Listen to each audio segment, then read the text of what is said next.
So this is being recorded, so all your actions will be taken down into the annals of time. So welcome to the fourth installment of this Zoom roundtable. Just a little history, when we first started, it was just like kind of like a spur of the moment. Let's just get together and talk, and it turned out to be something more than that. It was therapeutic. It was amazing. It gave us hope. This was like at the beginning of June when we first started, when things were opening up. So this is we want to be real, raw, and relevant.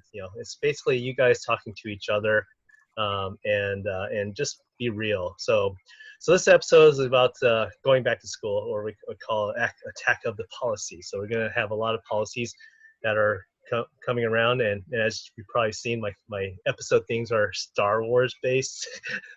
So lack of creativity. So go ahead and answer these icebreaker questions in the chat, and we'll be referring to them throughout the session.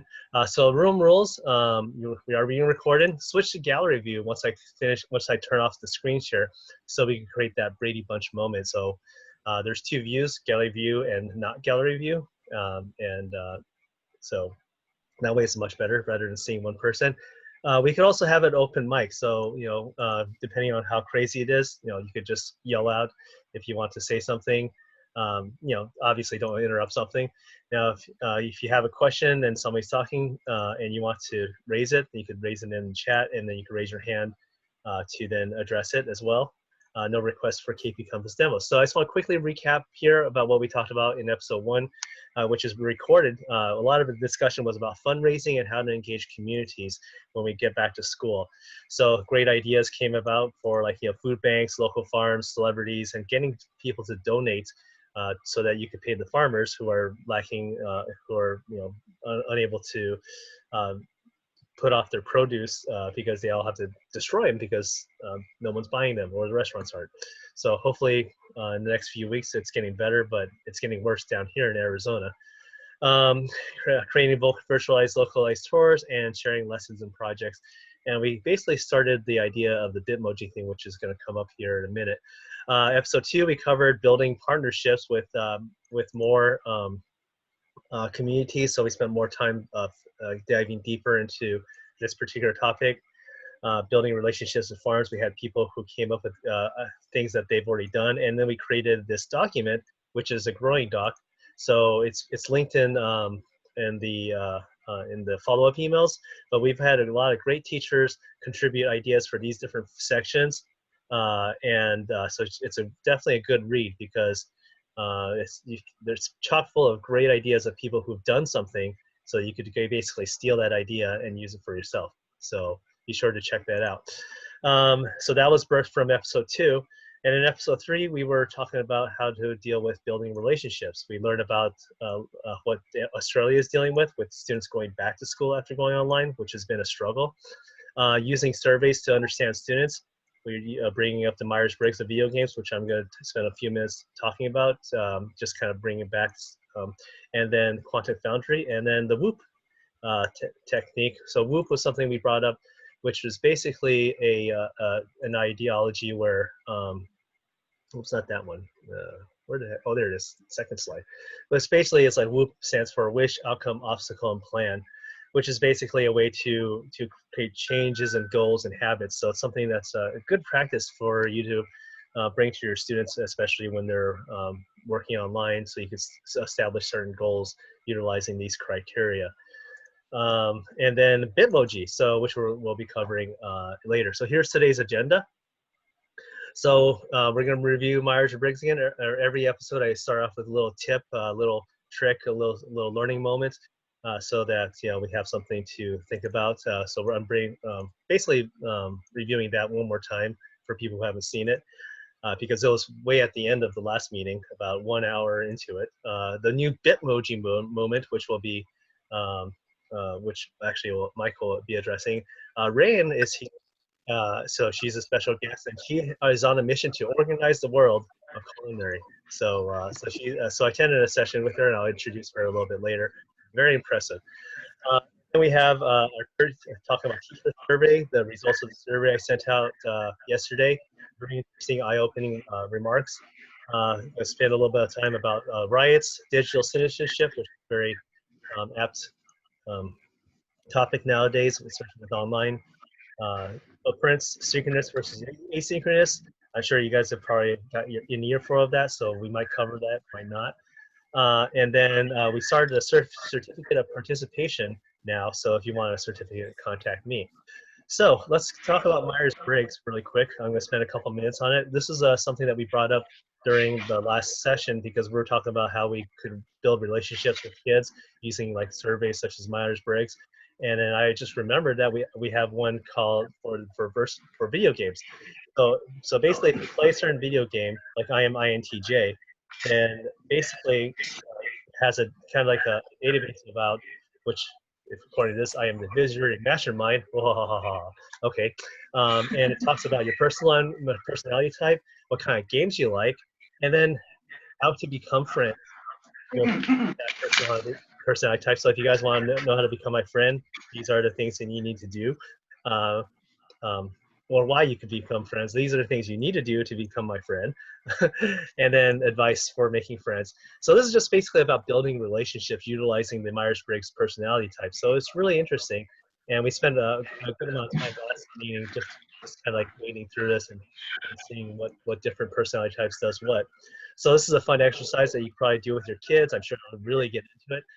And then kind of build linkages. So because building a relationship online is quite a bit more difficult, a lot more difficult than in person. It can be done. And also we brought up this thing, which is the Quantic Foundry survey, where basically if you ask, it asks you a bunch of questions about what video games you play, and it also has board games for those who don't play video games. And then it'll give you a profile. So here it tells me that I like a 95% action, immersion, not very creative, kind of social, but I'm really heavy on achievements. So I really am driven by achievements. And it also has secondary motivators as well, telling me about all these different things, and a really nice description of every single social component about my personality. So really cool thing to do. I'll post the links in chat a little later as we're having the discussion so that you guys can check it out while we're talking. And then obviously I'm also going to be putting this up in the follow-up email as well. Okay, so let's talk about the new Bitmoji moment. So birth from episode 3 or our last meeting.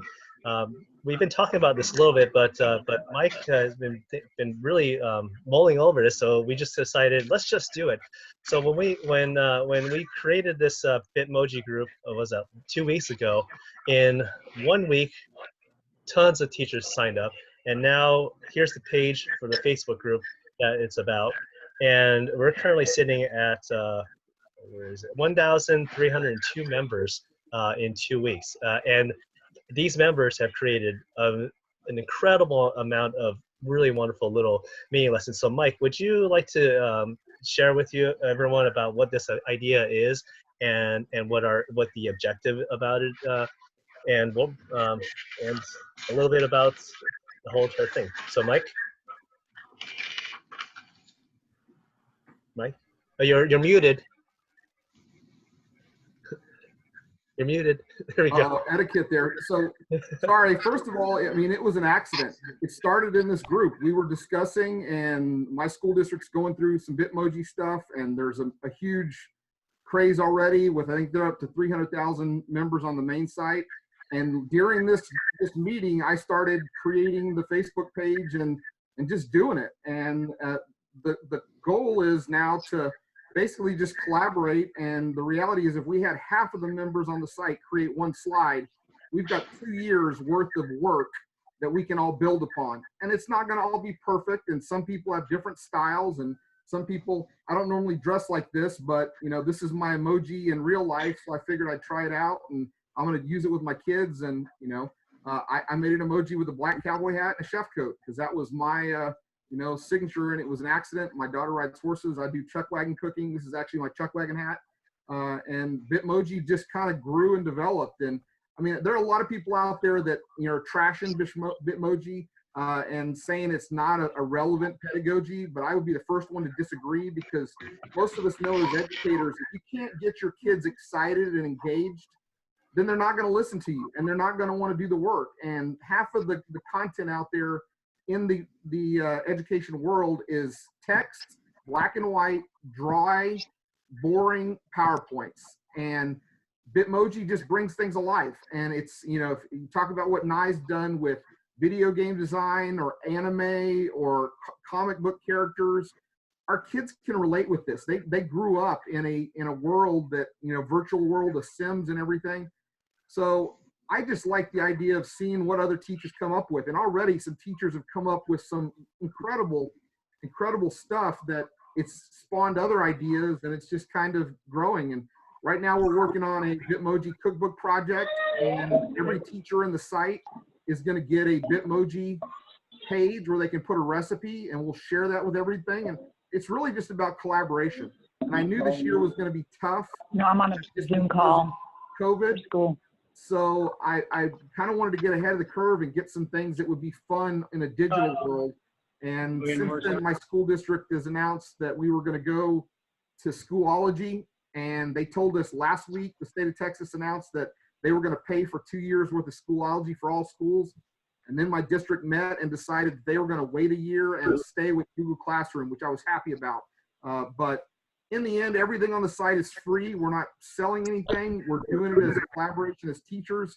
We're also learning, because every day I learn something new that I haven't learned before that I get to share with my kids.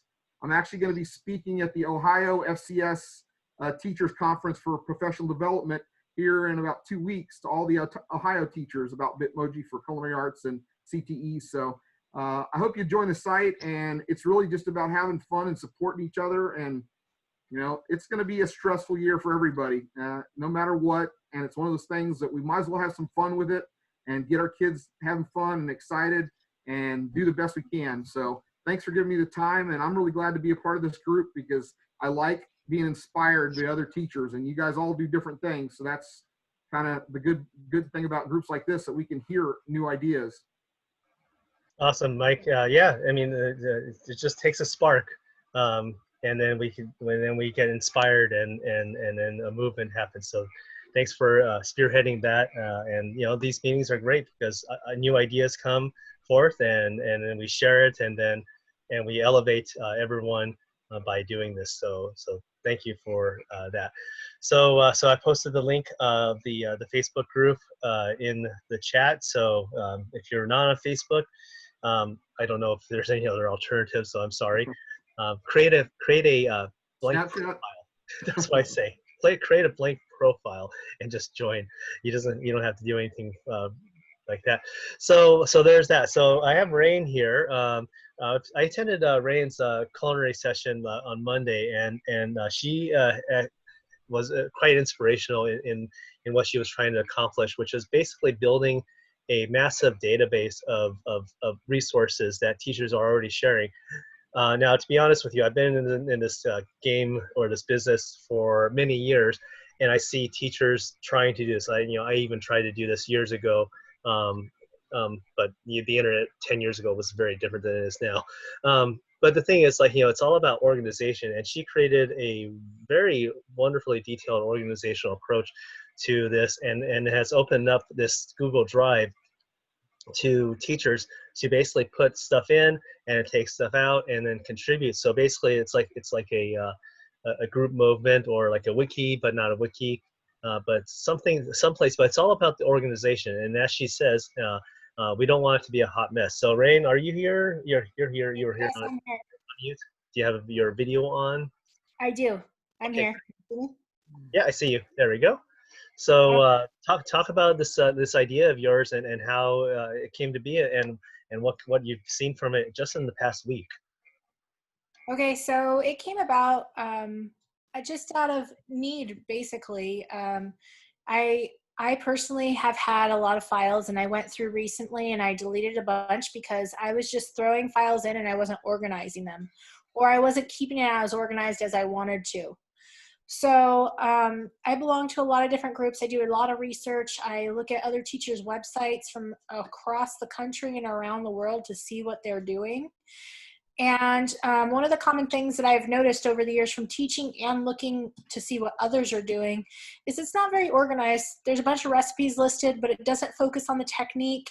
It doesn't focus on, it's not categorized properly. And they're great resources, but sometimes it's very overwhelming as a teacher to look for the resources and to try to find something that is applicable. Even today I went in here and I was online from like 6 a.m. till about 11:30 Pacific Standard Time, organizing the files to better suit what is needed. And yeah, it was just out of need, and I really want to help other teachers who are on the same boat. I reached out on a couple different Facebook groups. I asked if anyone was interested in collaborating for distant learning purposes, because I was feeling a little bit overwhelmed and a little bit stressed out. What am I going to do? How am I going to inspire these kids? How am I going to motivate them to, you know, want to participate and be excited about culinary if we're not cooking? And so I wanted to see what other people's thought process was. And so I thought maybe I would get 20 responses. I had over 300 responses. And then I was getting messages, private messages, because both of the chats were turned off because so many people have responded. And my district has a cap on Google Meet of 250 guests. And so it just turned into this huge thing. And then before our Google Meet on Monday, the second one that I had, I decided to create a Facebook page, and I posted it to a couple groups, and we're at almost 1,000 culinary teachers right now. So I didn't have really a thought of what I was going to do with this folder. I knew that we needed something. And so what I was showing on the screen, that's kind of where it ended up. And it's just a wealth of resources that is a collaborative effort. And the teachers really want to, I want all the teachers to collaborate and put their favorites in there, and we can enjoy. Very good. So Rain has a form. So the Google Drive is open to the public, so anybody can go into it without a authentication. So you could grab from it. But to contribute, you know, obviously she has to grant permission, because we don't want any Yahoo coming in and destroying everyone's work. So she has a form that's available. So if you want to be a contributor, just fill it out, and she'll give you right privileges. So you could add to it, and hopefully not delete, please. But we know who you are if you do. Yes. So that's a wonderful thing. So you know, applause to Rayan for taking that initiative. Or actually, in one of my online meetings, like, this is how you wave in sign language. So you just do this. So well, not wave. You clap. This is how you clap. So applause for Rain. There we go. And for those of you who are on the phone, I'm basically just kind of like moving my hands around next to my head. Yes. So very good. So that's a really awesome thing. So I hope you all contribute to it and make this into a wonderful resource, because we're all in this together, and anything that can help us get through this distance learning and even beyond. You know, all these resources are great. And one of the things I've always imagined a long time ago is, like, I've seen like teachers have a bazillion resources. They're all scattered throughout the ether web, and everyone's doing the same thing over and over again, and that's really frustrating. So it's like, you know, why don't we just all come together and say, okay, we all do this together, and we have to do it once. You know, kind of like what Wikipedia is all about. It's like, you know, a few contributors, and then everyone has that resource. Although, you know, there's also bad actors in it too, but we're teachers, and we're not bad actors, right? So yeah, I mean, and you know, 25 years, almost 25 years ago, when I created KP, there was nothing out there. So I'm like, I'll just create my own resource, and hopefully it works. so that's that then, and this is now. So great. So now on to the survey. First, I'd like to welcome everybody here from all around the United States, and we have somebody here from Japan. So we're international as far as I know. I don't know if anyone else is from. Oh, there you go. There's Rob from Japan. There you go. Donald. Yes. Small world. Represented from the Far East. So there we go. And where everything's safe there, right? Yeah, you know. Safe as can be. Yeah, so I would love to hear your perspective as we continue the talks, especially bringing the perspective from Japan and the Orient, because that's one of the things we look at. Is like here in the United States, we don't have it handled, and other countries have it. So it's really interesting to see the international perspective. All right, so now I'm going to go back to our where is it? There we go. Presentation, and let's look at the results. So hopefully everyone got a chance to see the look at the survey and contribute to it, and we had some really great feedback. So let's go ahead and look at the survey results. So as of half an hour ago, which is when I updated, so here's one of the questions. What are your plans for school opening? So looks like this is actually supposed to be plan A, B. So a lot of people are doing the A-B schedule, which is this graph right here. And a few people said business as usual, which actually I was a little surprised about. Like, so they must be in areas where they have it contained and well. So a lot of people are doing blended, and some are doing in person with PPE. So this question is really interesting. How apprehensive are you? Low apprehension, high apprehension. So we're hitting around here. So everyone's quite apprehensive. We're really nervous about what's coming up. Nothing out of the ordinary or not expected here. How confident are you with your school or district? So the confidence levels vary. So we had some people who had low confidence. We had some people who had high confidence. So so people are feeling pretty good about the district. So that's really good. So that means our leadership is doing pretty well as far as responding to this. Okay, now this one's really interesting. If you were told to go back and the state didn't qualify under the CDC guidelines, so this is like worst case scenario. So the vast majority of you said that you'll still go back, but you'll raise a fuss. You're not gonna just go back without saying anything. Now, what's that? 16% said that you would like refuse and then go march and protest and do advocacy. So that's really interesting. And then a third of you, about a third of you said that they would just go and follow the orders of the district. So this probably just means that you have very good trust in your leadership in what their decision. But this is like in the case scenario where you didn't qualify under CDC. So interesting. Now this was at 9% here. 9% of you said that you would quit or retire at that time. So it's like that's enough. I'm out of here. And then a small amount. Actually, sorry, I read this wrong. 29% said you would refuse to go. No, sorry, follow order. Sorry, I'm looking at the wrong ones because this purple is follow order too. So these two are actually supposed to be combined.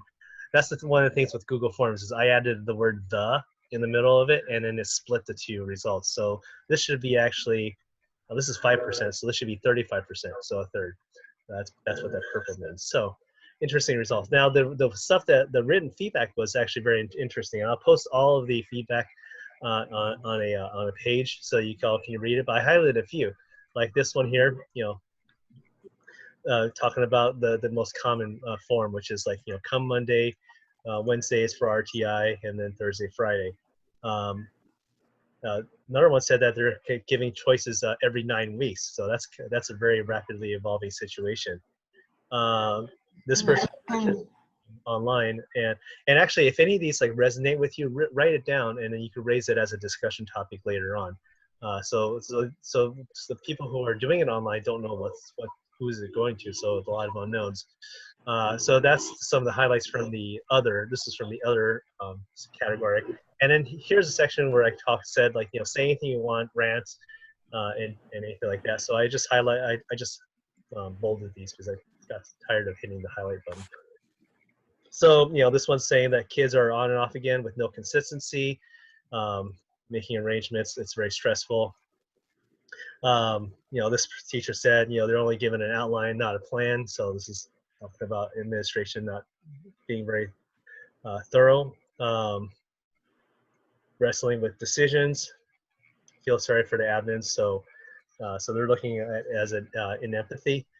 Going full remote, how do we hold them accountable? Which is like the most common question I see brought up during these conferences that I've attended this past month. One teacher said, they weren't asked what they felt like. They were given very little info, and they're supposed to be going back next week. Crazy. I routinely have the flu, and I feel like I'll catch something more insidious. So this teacher actually gets flu shots and does a good job at practicing good hygiene, and still gets the flu. You probably relate to this. Don't have funds to buy the supplies. The logistics are worrisome. This one said, "Is it over yet?" I already feel like I'm doing 2 jobs with face-to-face and online. This was going to be my pushing point, or the breaking point. District has not listened to my concerns or the concerns of teachers.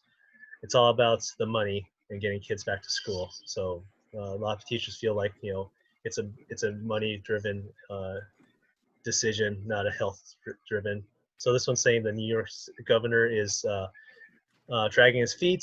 And this one said we need to help each other. So we're all in this together. So like that. Very saddened that we're doing remotes. This teacher had less than 10% participation in the spring.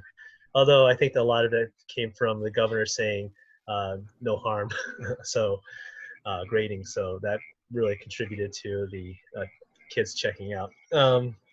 Always afraid that the admins are always afraid to make the wrong decision, so they're always making last-minute decisions.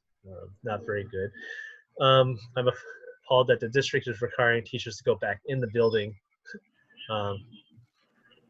If families have a choice, teachers should too. So this teacher's not given a choice.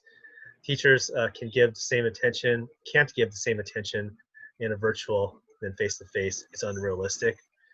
This one went political, said that the POTUS canceled rallies for safety, wire businesses, and money ruling education. So we are going back as babysitters. So some of you probably feel like you're only there because the parents want you to go back to become babysitters. And I feel better about questions answered, but this thing keeps evolving. So these are some of the really interesting feedback points. And this is basically the bulk of our discussion here about what are you doing? How are you feeling about the opening and the surveys here? And if we need to get into it, we'll go into these other topics. So I'm going to turn off screen sharing now, and let me go ahead and go to my chat here. And I just want to say welcome to Linda Rogers from South Hills High School, and Rain from Northern California, who she already talked to us, and Judith from Connecticut. And you're from the Caribbean, so you miss your students. So so go ahead, and who wants to start off and talk about how they're feeling and about the opening of their school and what measures they're taking and what you feel like we should be doing. So I see William's hand up.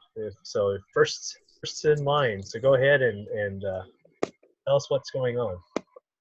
So I'm very excited to be in Vermont. I feel very special, very unique to be in a place where our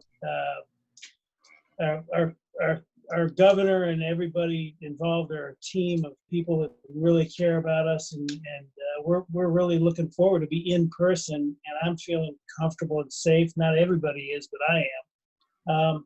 But I think the question, when I raise my hand, what I want to make sure I can do is access Rain Cadoni's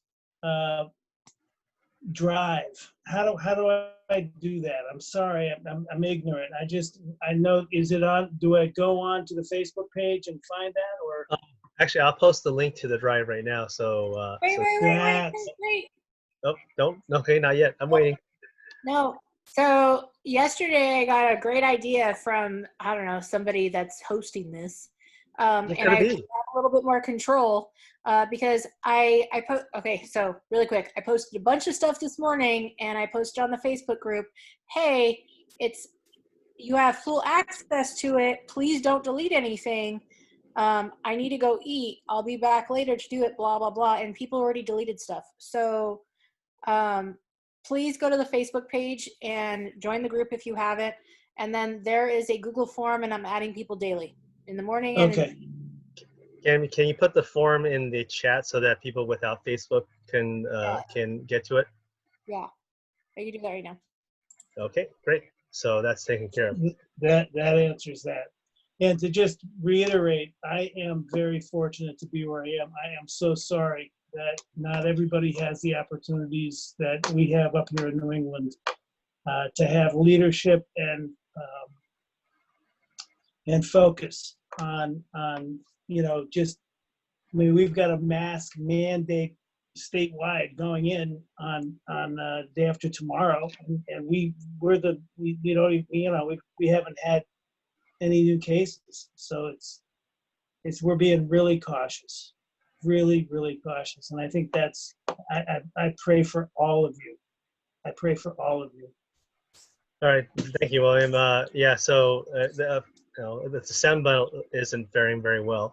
I'm here in Arizona, and Mike's in Texas, and I know a lot of people from California and Florida. Sandra's in Florida, and yeah, it's gonna be tough. So we need to really look to the New England states, that area, as examples to follow. Even though they went through it all, and they provided us examples, we still didn't follow it. The governors didn't follow it. I mean, they went through hell, and they still didn't follow it. And now we're going through hell. So William, thanks for chiming in about your situation, because you could be used as an example of a fortunate situation where people actually, the leadership actually did the right thing, and the people complied. So, all right. So on the chat, William wrote down that his favorite food is rare tuna and ahi and yellowfin. So wonderful. So the next person who introduced herself is Veronica, who is a FACS and culinary teacher, fashion design, and loves hot dishes and desserts. Okay. So anybody else want to chime in and raise your hand and tell us about your situation, share about your frustrations or good news here, if any, or anything that we any of the items that were brought up from the survey that really resonated with you. Anyway? All right, Deborah, hands up. Unmute yourself. Good. Well, we just, an hour before I got this call, we got an email from our superintendent telling us how we're going to start. And where are you from, Deborah, again? Ohio, Lancaster, Ohio. We've been in a political fight all week here. The health department said because we are having a great spike in our county, because we're a red county, they have a coding system in Ohio. But when they said shut down band and football, then the people, 50 doctors went after the jugular for the head of the health department, saying that, we should go back. So we are going back. They've moved the date back for students to September 1st, and teachers are going back to 17th. And we're going back on the blended method, 2 days on, 2 days off, half your class one day, half the other day. But at this point, I've been heard nothing from the career tech director, so we don't know whether we're going to be allowed to do labs. I mean, nothing, and that's really frustrating for planning. And we just don't know what we're looking at, because some people are very upset. One nursing home here had no cases ever. July 1st, they had outdoor visits. One person got it. Now they've got 40 people in the nursing home, 18 hospitalized, 2 dead, 18 staff. That's in one person getting it July 1st. So that's how rampant it is in our county. So I have very mixed emotions about, how all this is going to work, to be honest with you. Keeping the distancing in the kitchen and all of that. So any good ideas y'all got about labs and liability? Big issue, liability. Can we tell them to cook at home and then not be responsible if they burn the house down? Yeah, and actually that's actually been a hot topic. I was at a career tech online conference, and mostly with STEM, and that was brought up quite often, but nobody had an answer for it as far as what the liability situation is, because well, if a student cuts himself, who's liable? Was the school liable, or things like that? I mean, I actually think about it as like, what if a kid gets a paper cut from a book? Is the school liable or the publisher liable? So it's like, that's a very interesting question when they're at home. Do they sign a waiver and things like that? So does anybody have any insight on that very interesting issue? Or it's just something that we don't have an answer for? Joanne, you said Yeah. you had something? One of the things I was thinking about doing is having the kids do all the prep work, like the measuring and the cutting and everything while they're at school. So then when they get home, all they have to do is put it together. And I know there's still the issue of the liability, like what if they burn the house down? Worst case scenario. Yeah, that is the worst case scenario. But I felt like at least if they were using knives and cutting up things in the classroom, I could have at least my eyes on them and help to reduce risk like I do normally. But kids go home and cook the stuff we do in class when they get home, so I feel like we've got to, somewhere along the line, we've got to say, okay, we're going to do the best we can with what we've got. And Yeah, I mean, yeah, that's exactly it. Best we can with what we got. Like, a lot of things like, we're going to make exception for. And I guess we'll just see, like, if any lawsuits happen. I mean, that's basically the sad part of it is. So, Veronica, oh yeah, did you have something to say, or sorry? I was going to say, I'm from Virginia, and in Virginia, in my district, Richmond, we are going virtual 100% for the first semester, which is a good thing. But again, we run into that issue of liability, and we've been discussing it. And I think what we're going to do is send notes home on Google so the parents can read, sign, and return those things stating that, these children need to have supervision when they are preparing the meals that are being sent home. We're also looking at creating kits for the kids to come by. I live in a low income or work in a low income area. And so having something where I either deliver kits or the students drive by the school and pick up kits in a safe way. So that's what we're doing here. Yeah, the liability issue seems to come up in almost every conference that I've been on. And I think it's basically, if you, just like you would send that liability form home at the beginning of the year stating your child will be in the kitchen, they might burn themselves, they might cut themselves, they might get hurt. It's the same exact same thing you send to the parent. And this way, parent understands the same things are going to happen at home, and you cannot call us and blame the school because your child cut himself trying to, do the work that was put in front of them. What school do you teach at Richmond? I'm sorry? What school do you teach at? I teach at Richmond Technical Center. It's a technical center, and we feed the 5 high schools. I used to teach at Henrico High School. Oh, okay. Okay. I was born in That's where Richmond. I started teaching culinary. I say it again? That's where I started teaching at Henrico High School. Schools near you. Wow. The first one is Kids Are Cooking. I'm sorry. Google is trying to answer us. That's funny. Yeah, I know. Kids are building relationships with Alexa now. So, hey, new world. Great. So Veronica actually wrote something in chat that she wanted to say something, but she wasn't able to raise her hand. So let's give Veronica a chance to contribute. Are you there, Veronica? Yep, I'm here. Okay.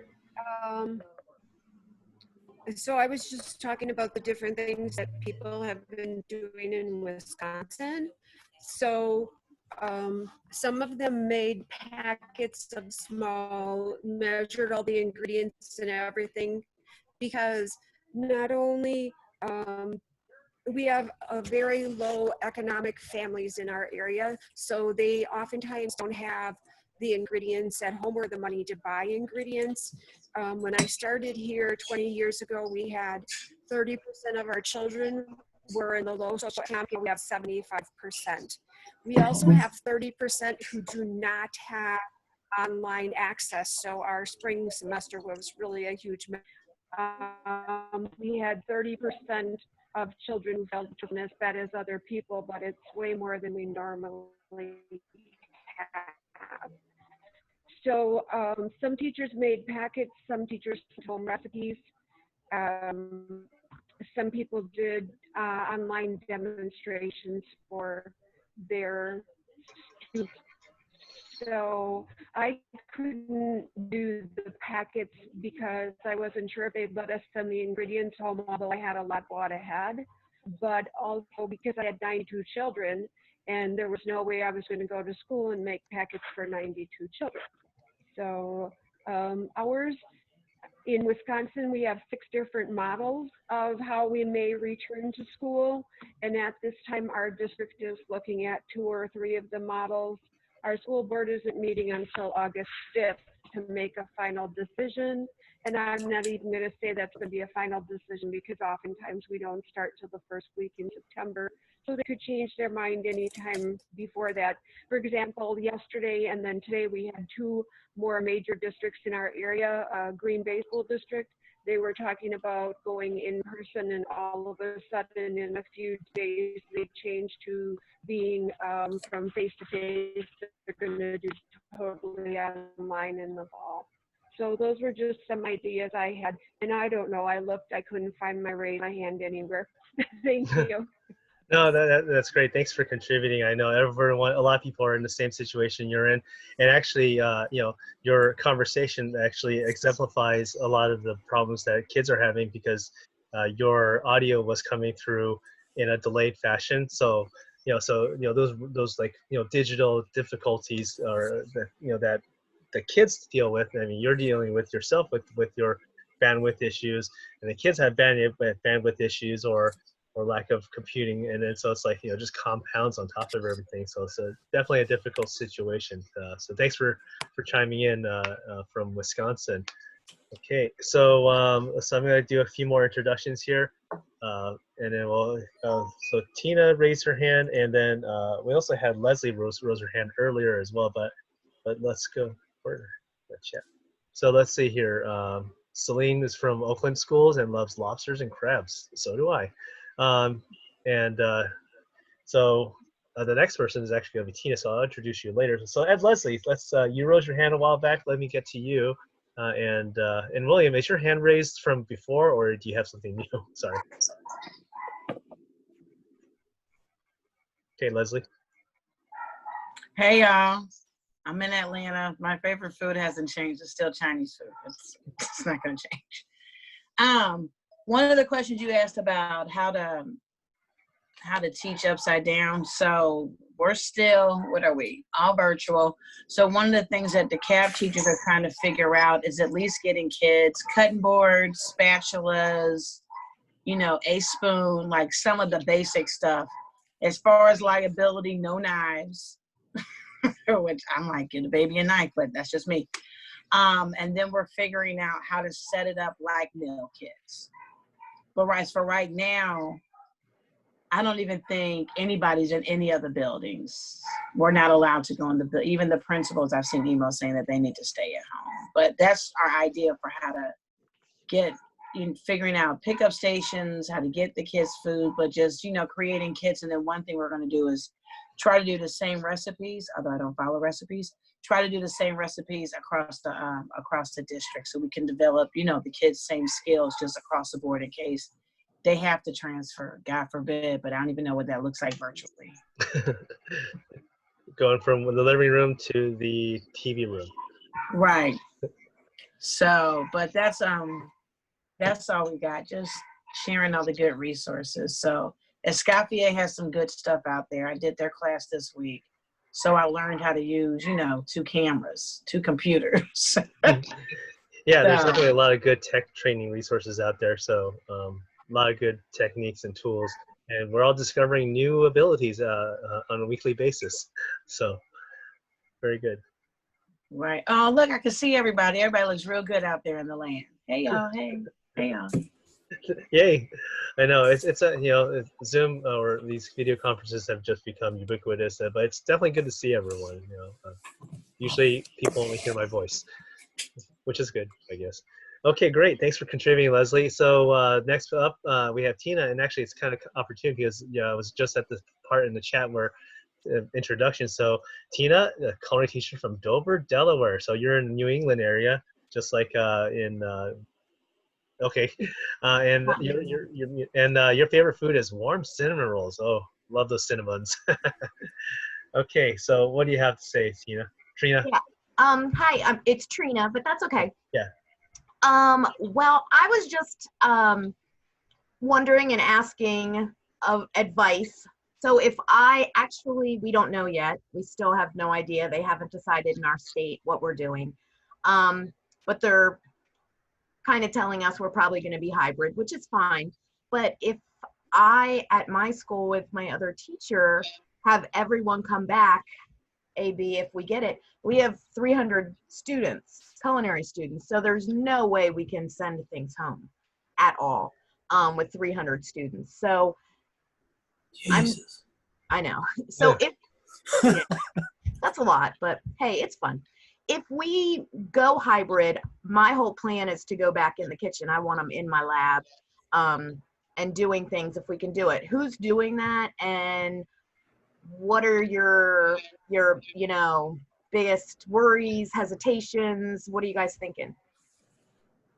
Very good question. So I see William's hand fly up, and so is Lane. So William, your hand has been up for a while, so I'm going to lower it. Go ahead.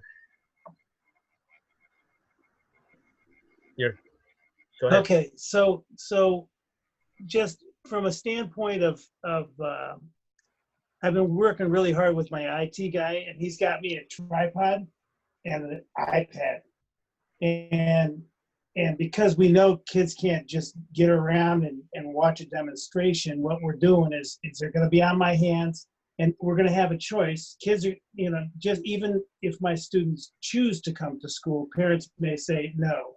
So we've got to be able to do this both asynchronous. We're going to talk about this later, right? Now, asynchronous, asynchronous, and so if I've got a classroom full of students and they're apart and they can watch me on a video screen and I can do this, and kids can watch from home and this, that, and the other, at least they can see the chef doing what he does. And working with I just want to say this before I say nothing else. The opportunity for this group of people to get together is unprecedented. Nobody, automotive technology, ag business, theater arts, architectural engineering, whatever your classes are in your tech centers. This is cool that we can solve problems together. And I am so grateful to have you, to be able to respond to you, and for me to be able to listen to Chef Mike and Nye and Jeff and everybody else about how we're going to solve these problems.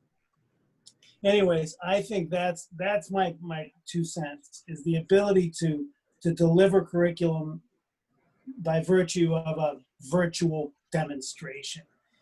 Loom is great. You can screen share. You can do something. Kids can watch it while you do it, or they can watch it after their job. I know I'm going to have kids who are going to choose not to be at school, and they're going to go to work, and they're going to come home. And we've set up parameters that kids have to realize that school is school, and they can't just check out. It's like, it's school, and they're accountable to the time that they spend in school. And how do you do that? How do you hold them accountable? That's a big one. That's a big one. So I don't know. Documentation, providing evidence. Anyway, Especially, I'm done. especially since we haven't held them accountable the last 8 weeks of school. Exactly. Yeah. Exactly. You take That's it going to be the hardest part. Yeah. Attendance, great tests, actually completing project-based learning, I guess, is another thing. Projects. That's about it. One of the things that I'm looking at to do in my class is, although we're going to be doing virtual, I'm really going to be asking if I can have 4 to 5 students to come in once every 3 or 4 weeks to actually sit and do assessments. And so that way you can't cheat on that. You come in, it's a paper test, and then you go home. It's an hour long. Your parents bring you in. You've got an hour to be there. You're gone. I sanitize a room. The next group comes in, and I do that for a full day, that you come in at a specific time and take your assessment. Yeah, and actually, when the spring, I actually saw examples of that being done, where the kids would come and sit in the parking lot in their cars or parents' cars and take the test that way too. So, because they're outside of their environment. I mean, they're kind of proctored, but there's a lot of these crazy creative ideas I've seen last fall, but not last fall, last spring. Cool. So I know Elaine rose her hand, and I know Rachel is trying to raise her hand. So we'll go to Elaine and then Rachel after that. I did send food home with students. I would send like 5-pound bag of flour, things of baking soda, baking powder, the whole bit. And so I was sending enough for 2 weeks worth of baking or cooking, depending on what their labs were, for my advanced culinary class. And I also had cake decorating at the same time. We, at the beginning of all of our classes, sent a waiver home for safety. And so that covered me for even sending the stuff home. And the parents loved it.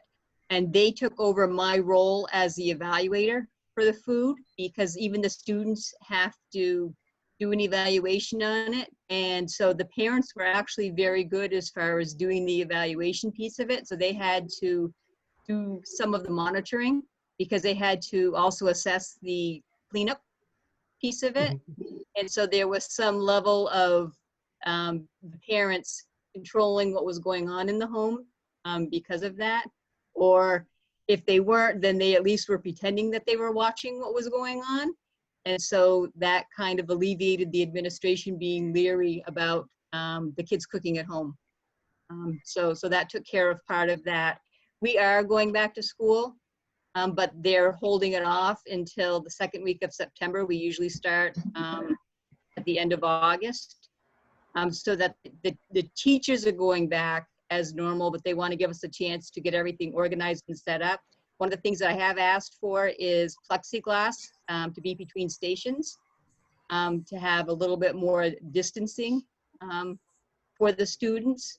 And especially, like I said, so that when they are tasting things and so forth, they can have the masks off for that piece of it. Everybody in the building will have masks on the entire time that they're in the building. And we'll see how that goes. So I'm excited of the fact that I'll at least start the school year off with all of my students. And then we'll see how far we go before we go to distance learning again. If we do, I'm hoping that we won't have to. But the kids were very good about sending me lots of pictures. We did Zoom 2 to 3 times a week with all of them. I used a document camera to be able to show them some of the finer skills that I wanted them to be able to do. It wasn't ideal, but it worked. Yeah, and that gave me an idea that I just remember seeing.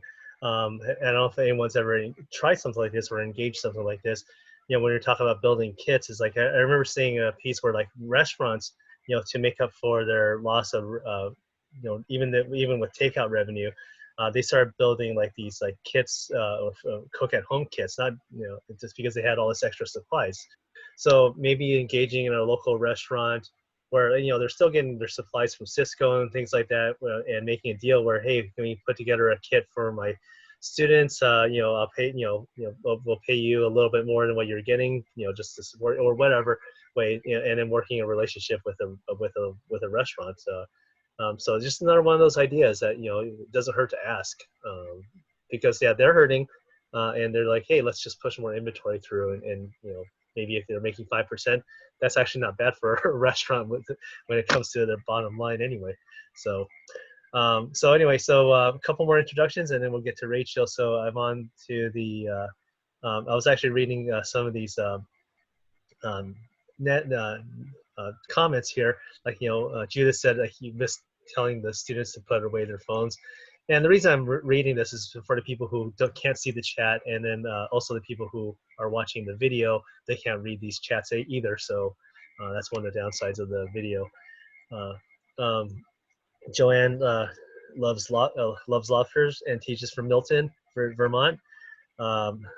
Mike misses his knuckleheads. And Janet teaches in Kellogg, Idaho. Cool. And Amber is in Sheboygan, Wisconsin. So there we go. So Rachel, so what did you have to contribute? What would you like to say? Well, we started school Monday. We started our pre-planning 2 weeks ago, so we actually started classes on Monday. I'm tired. They changed the schedule drastically. So traditionally we had an 8-period day, and one of the periods would be your prep or your planning period. Now we have the kind of an A-B schedule. I have one class that's over 3 hours long, 2 classes that are over 3 hours long. So staying online with students with one, you know, individual classes that are, we have some teachers with 4.5 hour long classes, because what they did, our traditional 8-period day, my intro classes were really short. They were only 45 minutes. And then my second and third year classes were 90 minutes. So they kind of just pretty much doubled it up. So now everything has been doubled up. So if you had a 90-minute class, that's now double plus, because they had some extra time. So they lengthened the classes even more so. So the shortest time frame you'll have for any period is 90 minutes. And then for me, the longest time frame, I think it's about 3 hours and 5 to 10 minutes. And so that's the challenge. It's just like, okay, you can only give them so much, you know, so many videos, so many assignments.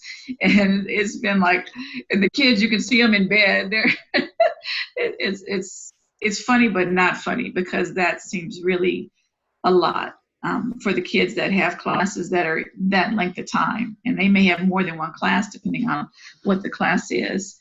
I've already gotten approval to create kits for the kids to do labs at home. But I'm the only one at my school. So they've got us kind of back to back. We got a 5-minute break.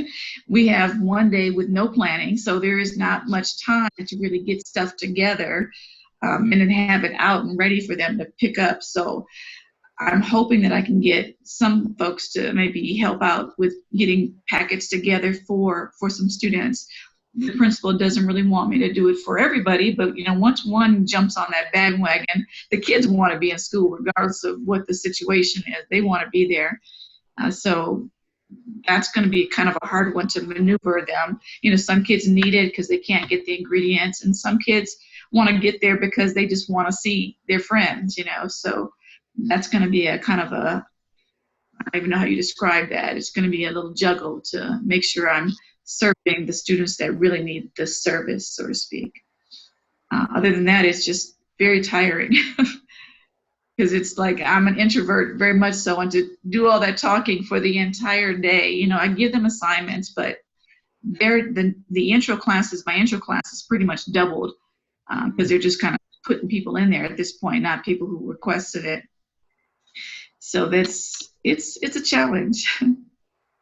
Wow. Yeah. I mean, it's I think we hear that a lot. It's like, you know, you're doubling the amount of work for you know, same amount of output, and it's gonna be taxing. I mean, you know, we kind of coasted by in the spring because, you know, everyone kind of scrambled and then people just students kind of gave up. But now we got this huge responsibility on our shoulders, and also expectations too. So So it's going to take a lot of effort. So a couple more introductions here. So we have Emily from Hanover Park, who teaches also child development and loves fried chicken from the oven. So, and this is her student interaction. So Howard here is from Wickenburg and loves stews or braised items. Yummy. You gotta love those. Blending of flavors is why he does that. And then Rob McDonald is in Japan at the Air Force Base with the Department of Defense, and his favorite food is hard to pick. So that's a good one. And actually, that brings us to a good point, because I wanted to ask Rob, to give us the international perspective, because he's in Japan, and you've been there since January, right? Before the pandemic. And you hear, here we have like our crazy news cycle, but from in there, you hear different things. So what's the international perspective? If I don't mind putting you on the spot. Well, it's a little challenging because I have the base, which is very, it leans heavy on the American experience, but here. Then there's everything that is off the base, which is 100% rural Japan. So that's not what would be the same as anything city related whatsoever. It is it is very rural. We have nothing but farmland and small towns. But I'll tell you that the kids who go to school here, the Japanese students, they've been in school. They have not really been out of school, and that didn't really change much. There was a couple of weeks here and there where they were not in school, and a lot of their education is done really as it has been, pen and paper. They don't have electronics in school. They don't have a whole lot of technology that they use on a regular daily basis. The kids have very long days that go outside of school. They have lots of things that they do that are not education. They're more like extracurricular, so like sports and music and a lot of other stuff they do. So for the most part, what I've seen is that the culture as a whole has already been engaged in how it is that they are physically distanced from each other. This has been something they've been doing for a long time. It's a part of their being, and it's a part of what it is that's done as a practice. So if you look at the base as a different scenario, we're about as close to an American scenario as it is. If you look at how it is that our school is run, there's not anything much different other than the fact that it's physically in a different place on this planet. But a lot of these kids that are in the school are military kids, so some of them have just come from somewhere else, maybe another base, another country, the U.S. So there's a concern about whenever the individuals come in as to whether or not they've gone through quarantine. Is there a concern? And then there's the kids that leave. So when they leave here, then they have a new environment that they have to figure out, what is the new norm. So if they go back to the US, I think now in their minds, they have a lot more to think about with how things have changed. If they go to like Korea or another Japanese base or a European base, then, whole new thought process for them with everything in the mix with being a military. Wow, so interesting. So you're like a little island on an island, Indeed. so to speak. Yeah, it is interesting because you venture out into the country, into the country, but not the city. But everything looks like it's like business as usual, pretty much, right? Yeah, and I live off base, so I don't really engage in base operations on a normal day. So I live off base, and well, I'm in a workshop. What I do is living in Japan as a resident in Japan. So we kind of try to fit in and be a part of the community as much as community exists. And oh, good. What color did you go with? It really seems like okay. As you become part of that community, you kind of take on their practices. You do the things that they do, so that way you are part of that community. And the people here are very welcoming. They're unbelievably welcoming. They're so accepting of the fact that we're clearly not Japanese and that we're here, living in their neighborhood. engaging society as a norm. But I wouldn't say that Hope be though, Rob. That shows the the difference. considering where we came from, and you're over there now, and everything has come full circle again. That gives me hope for us right now where we're at. Yeah, it definitely gives us hope, and glad that you're not having an Okinawa incident, because they're not being welcomed over there pretty well. There are some cases that are very specific in that realm, and they do lean in the military cases.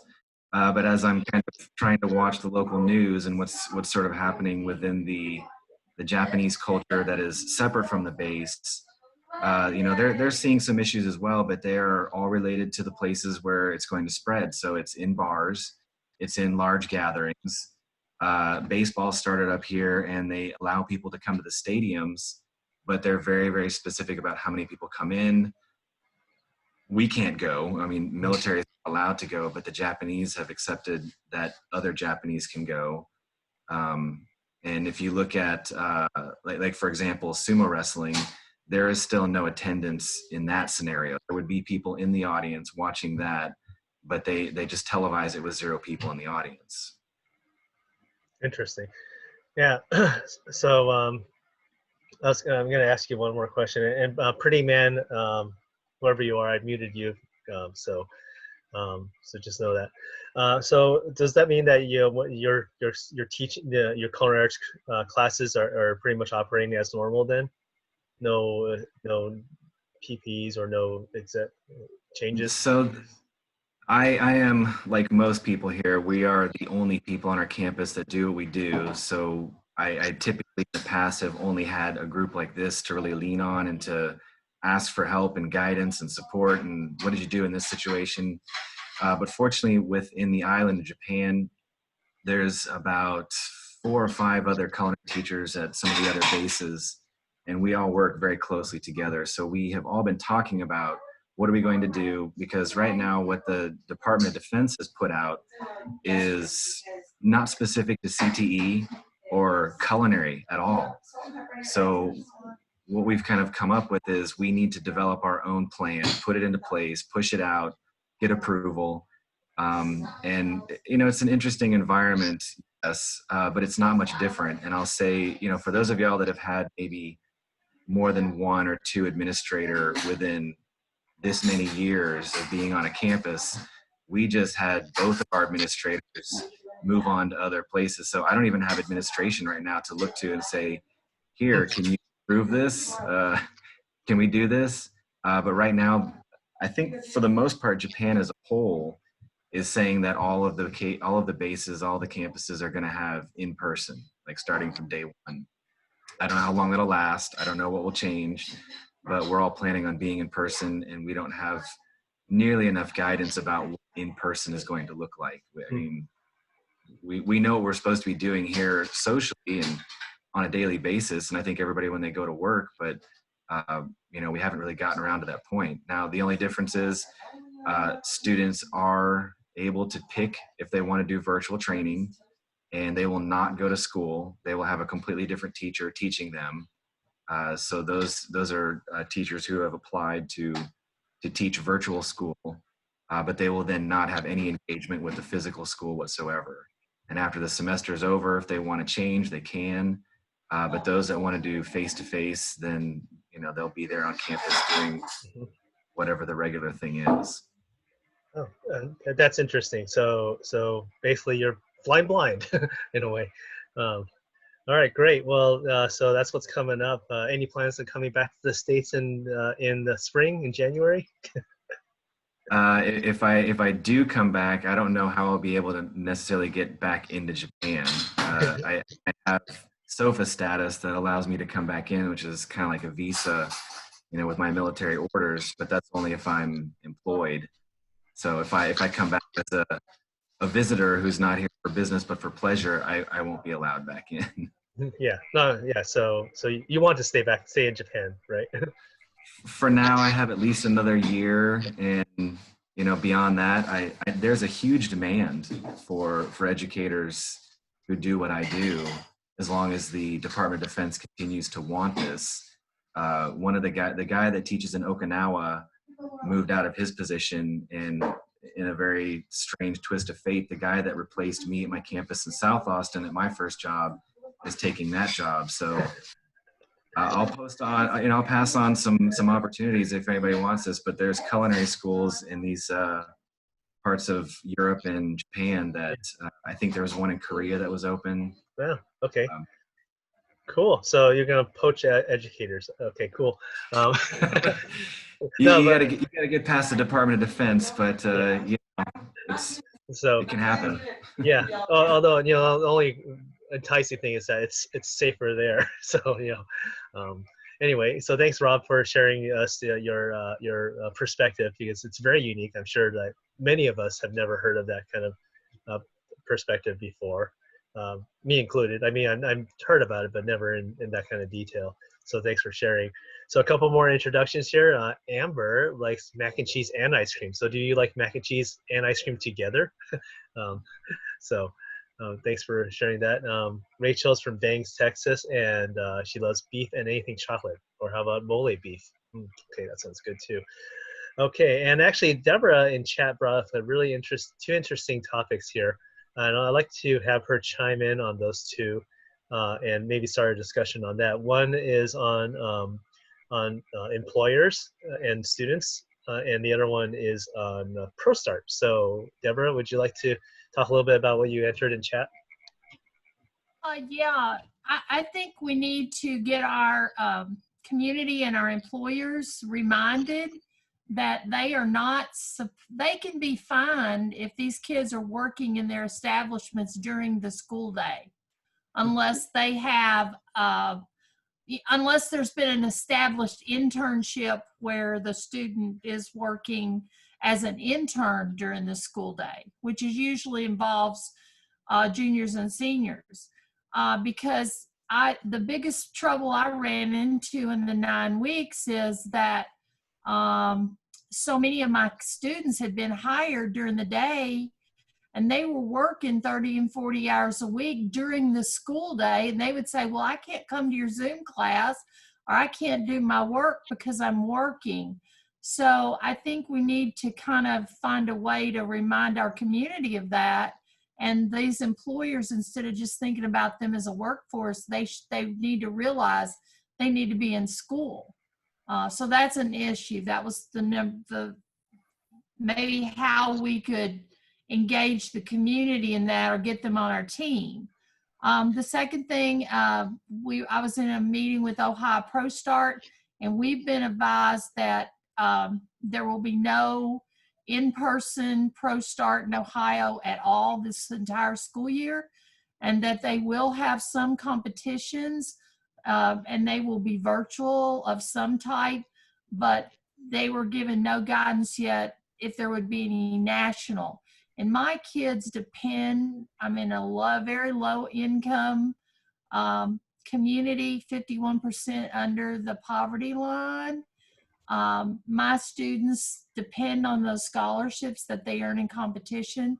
So I'm very concerned about that. I mean, we were lucky enough to win the virtual competition for Ohio, and they did get some money, but had they gone on and been able to compete nationally, those national winners, they get, pretty much some of them get full ride scholarships. So I just wondered if any other states had made any decision about those things yet. Yeah, that's very important. So I just want to briefly mention the first one. Yeah, I mean, that's the first time I've ever heard that issue brought up about the employers and students. I mean, because these kids are working, they're taking advantage of that time. So what's going to be the balance? And that kind of talks about synchronous and asynchronous learning. So those kids are the ones that are in the asynchronous environment, which we could talk about later. But that's because that gives them the flexibility. But yeah, if they're in your class and you're in synchronous, you have a meeting at 12 o'clock, they better be there at 12 o'clock because that's important, to be there and interacting. So, but onto the so if anybody has anything to say about that, but also the ProStart, we're also curious to hear about how other states, if you have heard anything in those fields. So anybody want to chime in on either of those issues?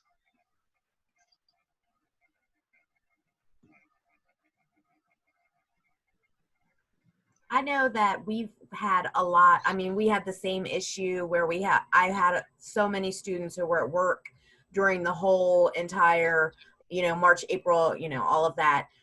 But I also have so many students that they're the only person in their family that is working. And because the parents are having to stay home with the other children, or they have lost their jobs. And a lot of my students are the only person in that household that are working.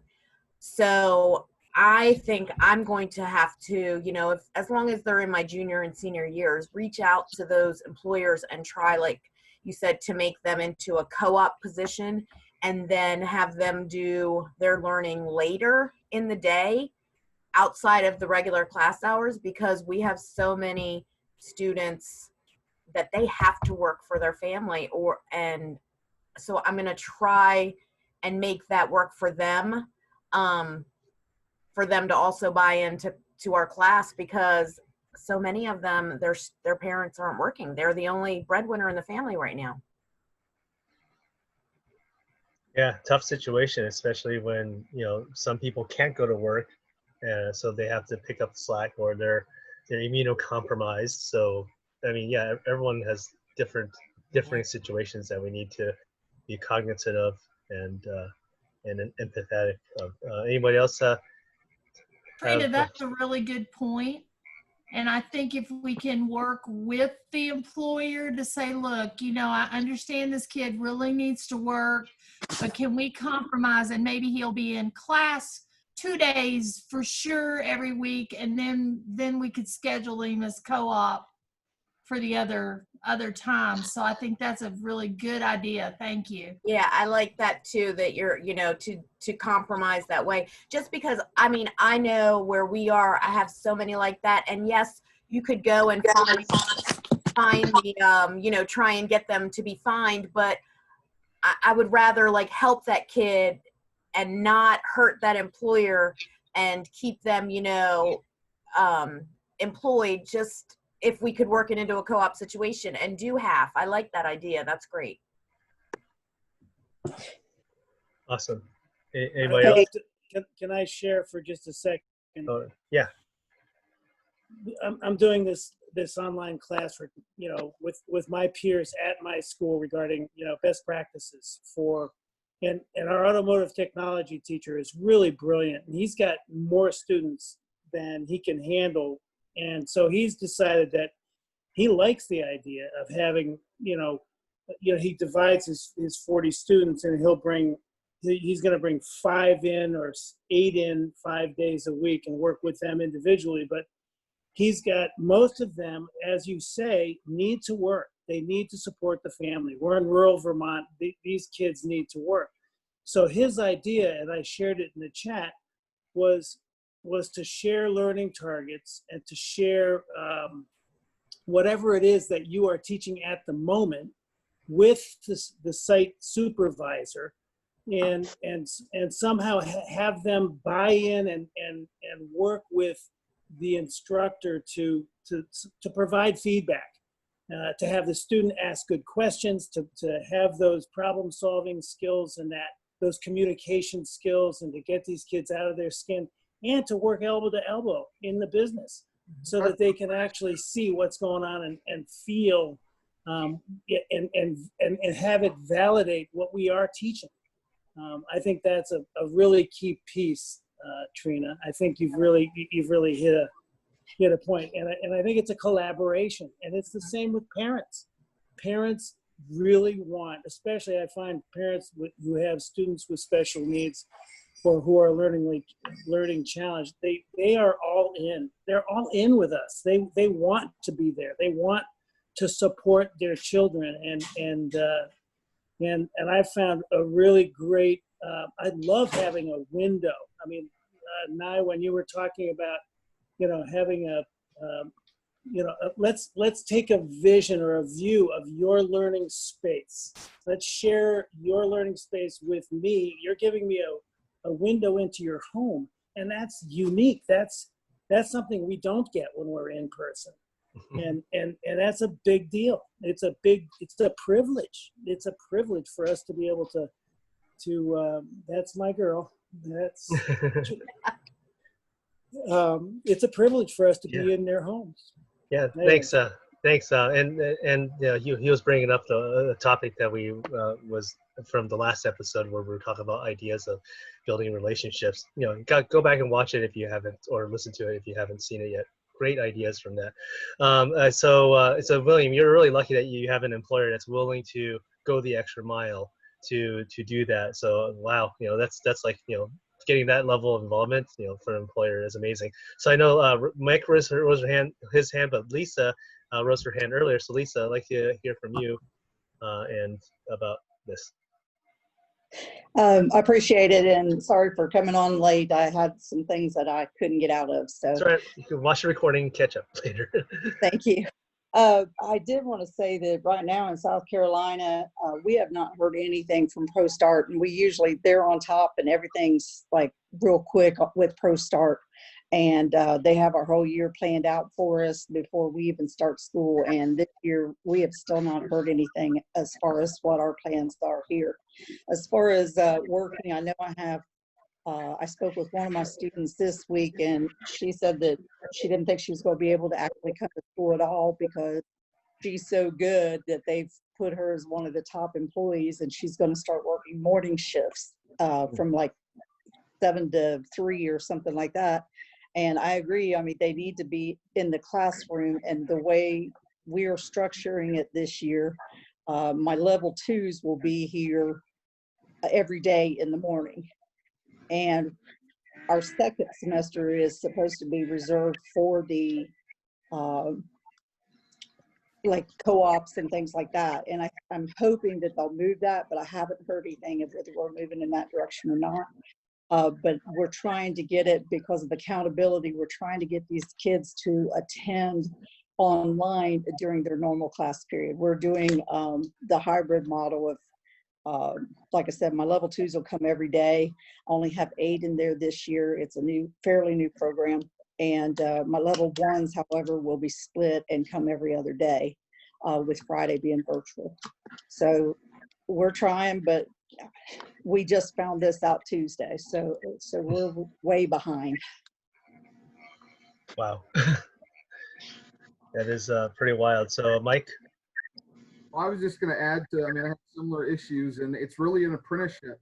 The big problem in Texas is the liability part of it. The employers are still struggling unless you have something formal set up already. With ProStart, we've got to have so many hours. There's no way these kids are going to get the hours, even if we're doing in labs and splitting it because of the way the school year is going to be set up. It's going to be a challenge. But I was going to throw this out there, and I don't know if I should because I don't want you guys all competing against me and beating me, but there's a program, it's called the Hunch program, and it's through NASA. And I just got accepted about 2 weeks ago, but it's a culinary program where the kids design a menu item to go to space. And it's all over the country. Last year, a team from Alabama won it. And I think they're going to be doing their contest no matter what. And depending on where they're at, last time I talked to her, she said she has some open spots. And if your students get selected, they would go to Houston, Texas and prepare their dish for astronauts. And it's a pretty cool deal. It's a little bit different than a normal cooking competition, but I'd check it out if you're looking for another competition to kind of participate. ACF is involved, and they're one of the sponsors in Sullivan University.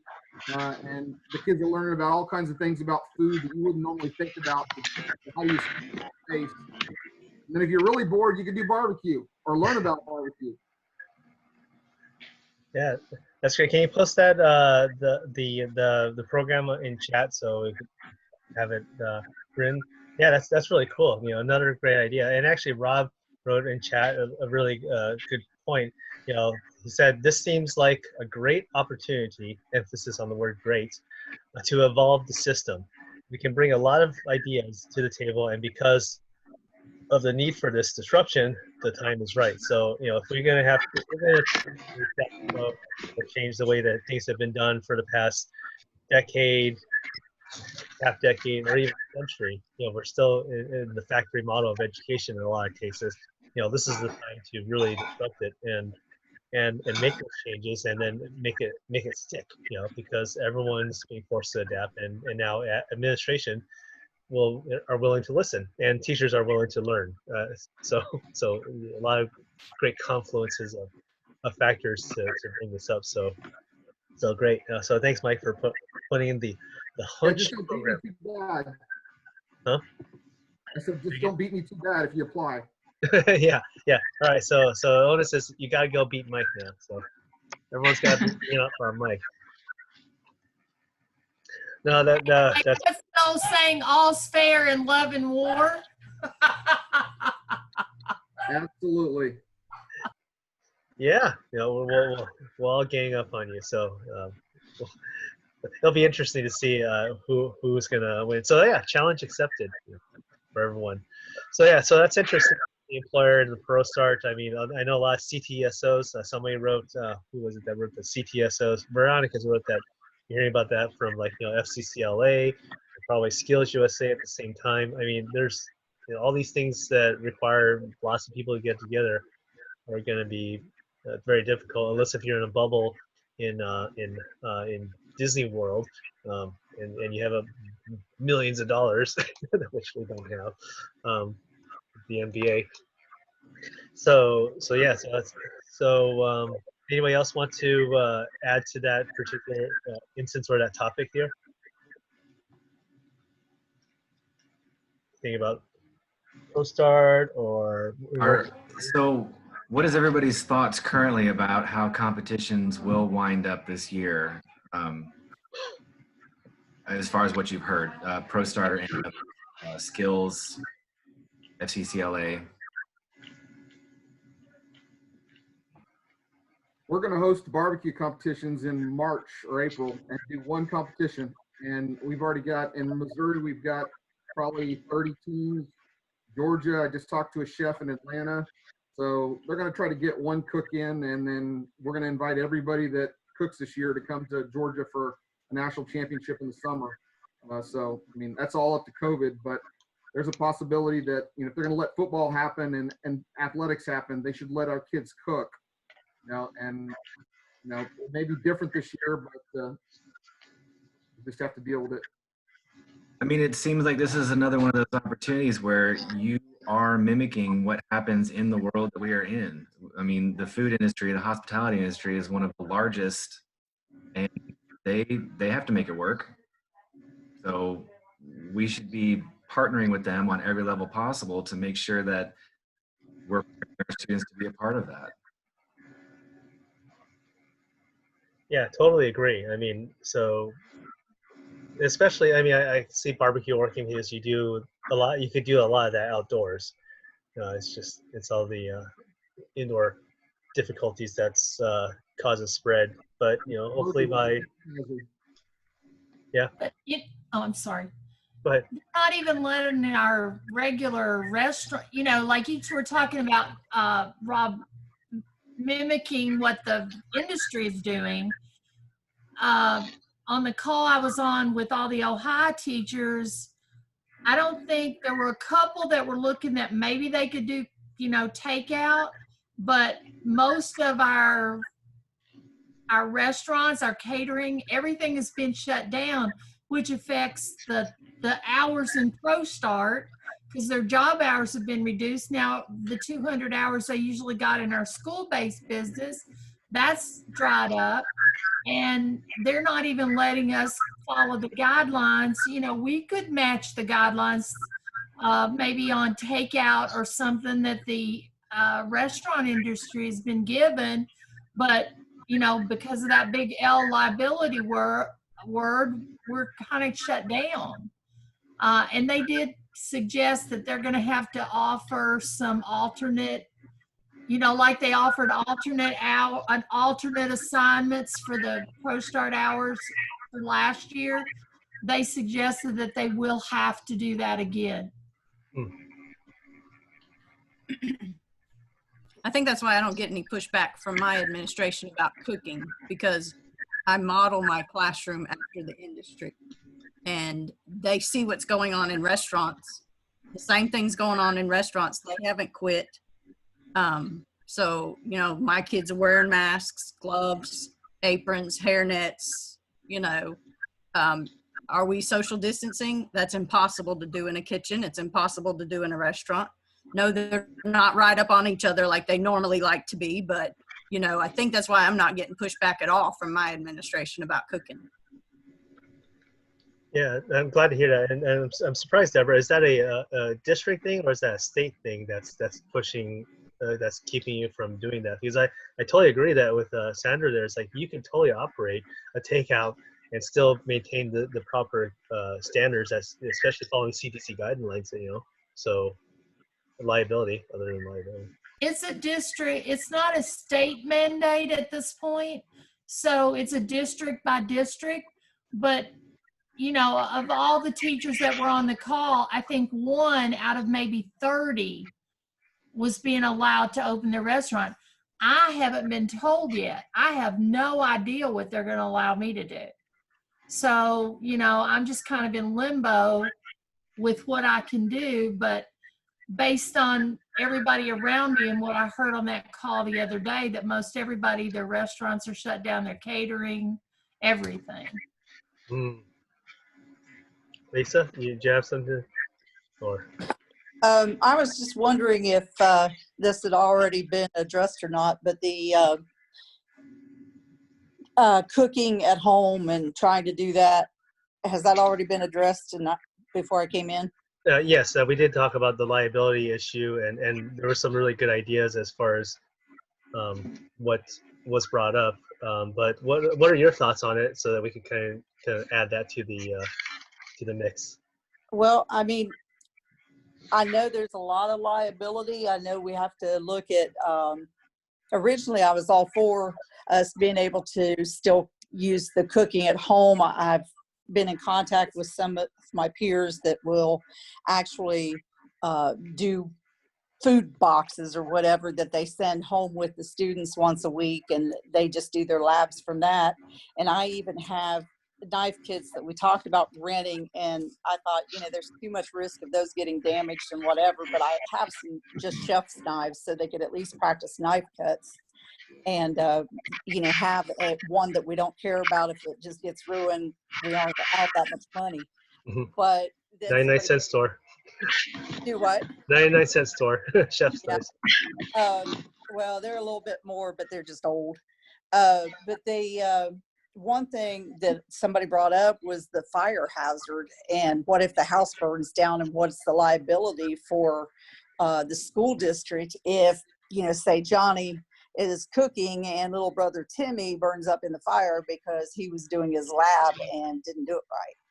And so that makes me a little bit more nervous thinking on that aspect, but I honestly don't understand what the liability or how we would be liable for something like that. I think because of the fact that it's not happening on school property, there's no issue here. I mean, well, that's what I thought too. Let's say that I take my football gear home and I put it on and I decide I want to go play football with my gear on and take out the neighbor's kid. I mean, it's not on school property, but it is using school property. Does that mean that now I'm liable as a school district? That's my question, because I wasn't worried about it. I thought this is no big deal. It's at home. If they want to wait and do the lab when mom and dad are around where it's safe, that's fine. We can work with that. But, you know, after seeing all that, and I know that that's one of the concerns that all the districts are looking at too, is what their liability is. And our district, we have a very, probably 90% are living poverty in my district. And so it's kind of like there's been some incidences, let's say, that just have caused them to be very hypersensitive to possible liabilities. It would be nice to know that administration would look at this and say, look, you guys are doing an amazing thing. You're helping families that need this. Yeah. Actually providing an opportunity that is a life skill. I mean, that's how I framed it to my parents. I said, look, last year when we did all this from home, I said, I'm not asking you to go out and buy 3 times the dollar amount of the food that you would normally buy. I'm asking you to work within the confines of the meals you're already making. You're already eating 2 to 3 times a day. I just need And you to I film. did that last year too. In fact, the one thing that I was thinking, because it is poverty and every one of our students are on free lunch and breakfast and all that, is I felt like it was a way to actually feed the family a meal that they might not otherwise have on some of that stuff. You give them food in their house that they're actually getting some nourishment. So I was looking at it from a plus side. Yeah, I mean, we as chefs should be teaching them how to make their dollar go further. We should be Absolutely. teaching tricks that allow for leftovers to become the new Something else. next Yep. day. Yeah, Zero and waste. that could totally be built into a lesson plan. Like, you give them a set of ingredients, say make this last a week. So Yeah. that could be a challenge. And Elaine actually wrote earlier in this meeting, like, she sends food home and the parents loved it. So she got evaluations that the parents needed to fill out to keep an eye on the students. So the parents actually had to checklist and make sure they did this and this. So there's a higher level of accountability. I know, Mike, you rose your hand, but Elaine, if you want to chime in on what you wrote, that'd be pretty awesome to kind of bring back up again, if you're still around. Oh yeah, you are. Yeah, I'm still here. Yeah, like I said, the parents had to totally participate in what was going on. They had to evaluate the safety of it. Part of the evaluation was safety. Part of it was the cleanup. Part of it was the process in the student putting the lab together, the planning of it for it, along with the presentation, the taste, the appearance, the temperature, the whole bit as far as the food goes. So the parents really had to be involved in what was going on, and the feedback from the parents was, like I said, was absolutely wonderful. And so they sent the evaluations. What I did is I put it in classroom, the evaluations for every single lab. The student did the evaluation, the parent did the evaluation, and then they had one other person in the family do the evaluation. The other person in the family didn't have to do the evaluation to the extent that the parent did, but the whole family absolutely loved it. And the parents would give me phone calls and things too, just to let me know how successful it was. So, and the students sent me pictures of the process and the end product so that I could do an evaluation on the process and product also. Yeah, I mean, so that is a total evolution of a lesson plan. So you have to work a little harder to create those checkpoints or in it. But I think, Deborah, if you presented your administration with, this is my plan, they might let you do it. So I think that's a brilliant idea, and we're definitely going to add it to our idea documents there. Mike, Sandra, Mike, okay. Well, I just wanted to add to there that we deliver lunches every day to every kid on the school bus. Yep. There's food in that bag. If they choke on it, is the school liable? I mean, Exactly. I guess you turn it around in anything. If you give it to the kid, I don't see where the school would be liable if you're, trying to use what you're trying to help the kid to learn, Right. And see, that's the way I was looking at it that way. And it's kind of like, I've been asking the question to find somebody that can give me a reason not to, not that I really want a reason not to do this for them. It's just, I want to have my eggs in a basket and be able to say, hey, look, from the legal standpoint, this is blah, blah, blah. And I feel like almost like, hey, that's above my pay grade, I shouldn't be doing this. But I think it's also, if I don't come prepared with that information, then somebody else can just put out my fire and say, no way. Well, I think it was Elaine when we first started. Didn't she say she had a form she sends to the parent that said this cooking will be done, they need to be supervised? Was that you, Elaine? Yeah, it was. It's something that everybody that takes the CTE class has to fill out, and they themselves sign it, and their parents have to sign it. It's a safety liability form. So before they can enter any lab, it has to be signed. So whether it's, you adjust it for if the cooking has to be done at home? I didn't, but when we first started with it, I sent something home and saying that they would be doing the cooking at home, and if they had a problem with it, that they needed to contact me, and none of the parents contacted me. Yeah, I have my form is going out at the beginning that asks what ingredients do they need, what kind of tools do they need, and it also says, will you allow them to cook? So it's about the same, I guess. Yeah, ours is so inclusive that it even includes, you know, that if they get caught with drugs, they could be dismissed from any CTE class. Like I said, it goes to all C, so you know, whether they're taking welding or auto, or whether they're taking a culinary class. So, Sandra, can you share your form with us? Can you share your form that you're getting ready to send out with the rest of us? With the utensils and With, like, you're the asking ingredients what they need and all of that? Yeah, the only thing is it's forms. How do you share? It's Google Forms. So there's How a do you way actually to share a form. The easiest way to share it is to put it in a folder and then share the folder, because then I can click on it, right click on it, and then click on copy to my drive. So that's how you share a form. So yeah, so actually, I know what we could do a Rain's drive, but actually I'll just create a drive and make it open to us, so that anybody can drop into it. And then we'll just make that the shared folder, and hopefully no one's going to delete it. And then you could, like, so you and Elaine and Deborah and anybody who has these forms or things that they've already put together, this will be our group form, which will then eventually be passed on to the the larger world organization that Rain's doing. As she's trying to take over the world. I'm kidding. Just make sure you make a copy of it, or I'll be getting all your kids' responses. You know what I'm saying? Yeah. That's the key. Is you have to make a copy. Don't send the form, because then that's the downside with the forms is that it's like, oh great, I'm getting. I can do slides and I can do documents, but for some reason when I try to send a form, I'm getting everybody else's responses. Yeah. So.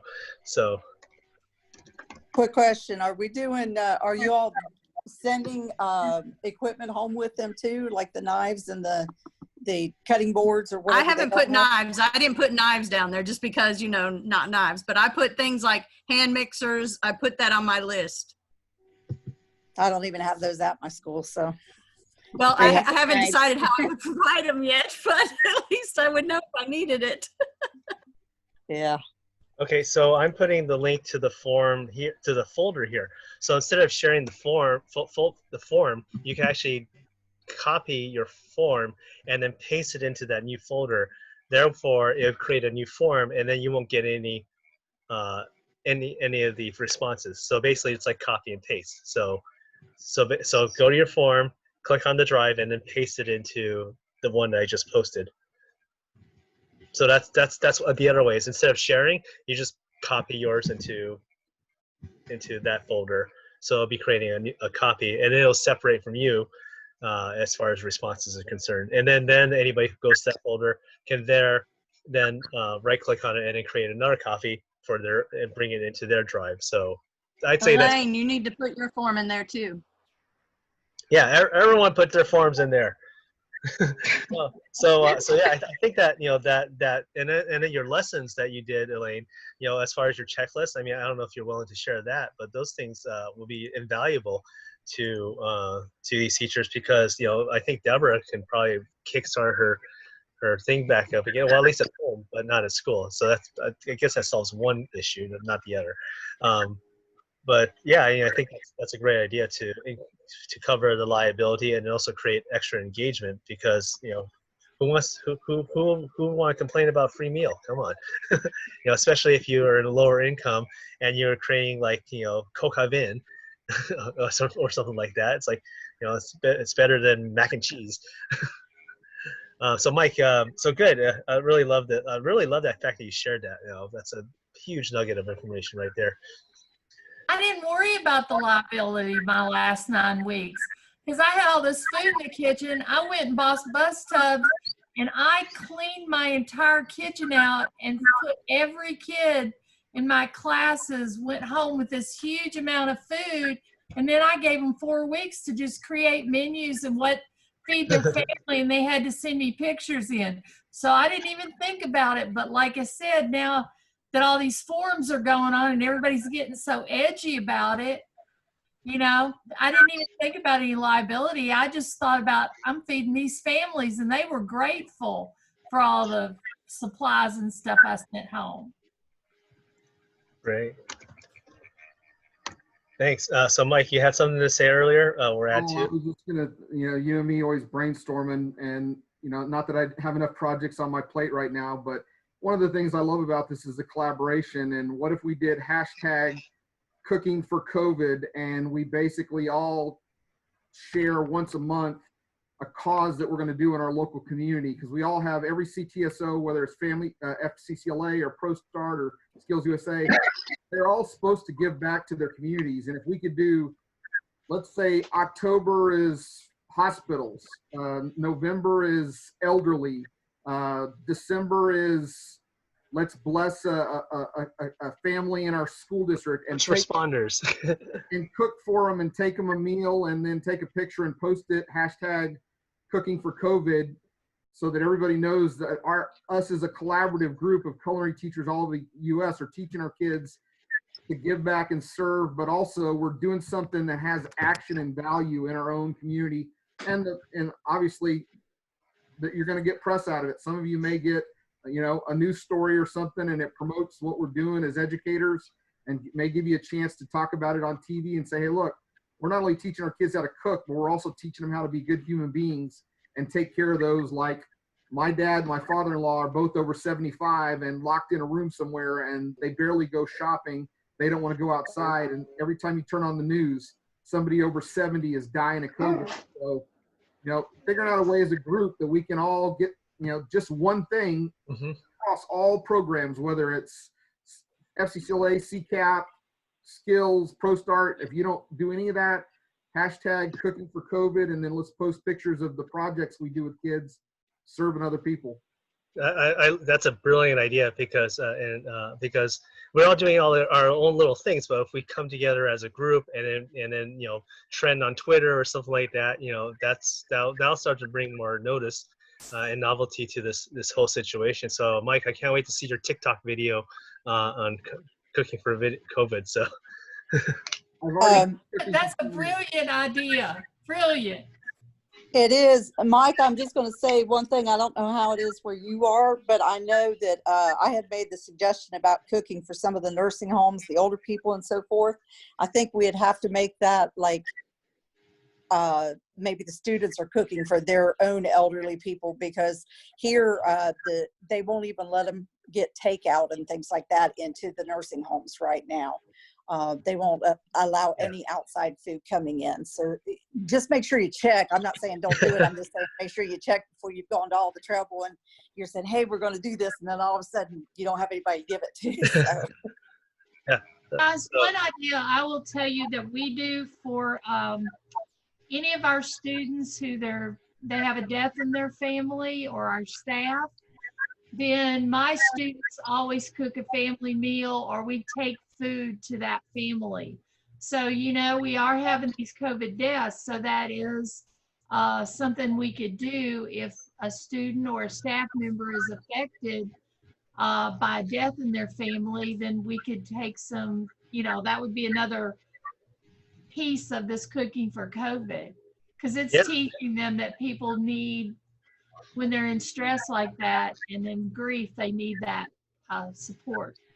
Great idea. We could reach out to a local hospital, and they probably know churches always do it. Same kind of thing. When someone in the church gets sick or goes to the hospital or dies, they send meals to the widow or the family member just to help them out. I think it would just be something cool, and everybody's going to have their version of it based on where you are. But if we all use the same hashtag, it'll be cool what we come up with at the end of the year, just to look back on and go, this is what our kids and this is what we as a group did together. Or I just thought of something. We create this a website where we centralize the database of people who are schools volunteers and the people in need, the customers, and then basically, use that as a way to connect everyone to do the cooking for COVID, and then build a schedule around that. I mean, that's a more larger picture build thing that will take some time to build the infrastructure. But you got But plenty of time to do that, Nye. Get on that. yeah. Let me. I mean, I'm free from midnight to 5 a.m. So why not? If you build it, we will come. No, but yeah, I mean, I love the idea, and I think that's, if we, if we create this, like, this, I guess it could be like a foundation or a nonprofit or just an organization, whatever, and then basically say, hey, join this cause, and make it a bigger deal. So It's like World Kitchen or Operation Barbecue or yeah, Mercy Chefs or same exact the thing. Red Cross, or we're teaching these kids a skill that they can serve. Mm-hmm. Anytime there's a natural disaster, anytime there's a death in their community, anytime there's need. So why not promote that as a group? Yeah, like Feed America. I mean, they're just giving out food, but now we're cooking for COVID. So no, that's another brilliant idea, Mike. Your hat's full of them. Don't take that hat off. So wow, this has been such an inspirational session. Geez, when I first put together, like, oh, what are we going to do when we open, I didn't know that it was going to be so inspiring, actually. So I'm so glad that we're here to talk about this, and bring up So everyone on board for Cooking for COVID? You got to use your Bitmoji though. Yeah, with Bitmoji. Wonderful. Somebody open that file. Somebody open that file and see if my folder's there. Yeah, I see that your folder is there. So let me pull it up. I see copy of student information. So I'm going to open it up, and there it is. So this one's yours. So then I'm going to write. So actually, let me share that screen so that you could actually. That was the only way I could get it to go, is by putting it in a folder. So okay. If you have that problem, if yours is a form. All right. So let me share that screen so I could show you what I'm doing. So where is that? Okay. So do you see? Oh, no, I haven't hit share yet. All right. So this is the folder that contains the share folder. So so on yours it'll look different. So I opened up Sandra's. So here it is. And then if I double click on it, it'll just open it up. So this is her form. But if so what I don't want to do is I don't want to send it because this is hers. So actually, I'm curious what happens if I do, but let's not do that. So I'm going to right click on it. Well, it's not my real copy, so. Yeah. So so then I can click on make a copy. Bam. Okay. So I made a copy of a copy of a copy. And then I can just drag that into my drive. So there we go. So yeah, I think that works. Okay, so that's easy enough. So whatever you do, don't drag that one out because then we'll lose it. So just make sure you make a copy of a copy of a copy of a copy, and then we could do that. So yeah, that's probably the easiest way to do it. Cool. So that works. So yeah, drop your stuff in there, and we'll share it in the newsletter or follow-up email and things like that, and hopefully more people contribute to this because yeah, I mean, having those forms, having those things already done, it's gonna save everyone a whole ton of time. I'll just say 1,000 hours. Let's just say that it'll save everyone 1,000 hours cumulatively by not having to create it on your own or try to find or source it or things like that. So thank you so much for sharing. So yeah, I'm actually a little baffled in the fact that we've hit 2 hours now since we started. So this is actually incredible. Like, I feel like we just started our conversation and time is flying by like crazy. So this is a good conversation to have. So, I know that I was going to talk about asynchronous and synchronous. It's not really that important for us. It's just more of like something as learning strategies and things like that. But I think the stuff that we talked about are more important than those other generic teaching strategies to bring up. So I want to basically ask anyone have anything else that comes to mind? Mike, at the 11th hour, you just threw us Cooking for COVID idea. So what else? What other crazy things can we pull out of our hats at this 11th hour? Not that we want to go and eat or anything like that. Well, believe it or not, I've got another call at 8 o'clock, so I'm going to have to jump off. But yeah, it's great to see everybody, and definitely cooking for COVID. And I'll do a graphic and then let Nye handle the tech side and see what our kids come up with this year. Yeah, definitely. So this has been a great session. I thank you everyone for sticking around for 2 hours and contributing your ideas. We got this mega folder that Rand's doing, so that's going to become amazing. We got our document of ideas, which is filling up with good ideas. So please, we're going to do this again in 2 weeks. Right now, tentatively on Tuesday, August. What date is that one? August 11th. So I'm going to do August 11th. This time works well for everyone? I assume so, since you're here. So that's a rhetorical question. Yes, please. Yeah. I tried to get on the folder to see the file in the folder, and it's not showing up. Her file's not showing up in there. Oh, that's strange. Right. Okay.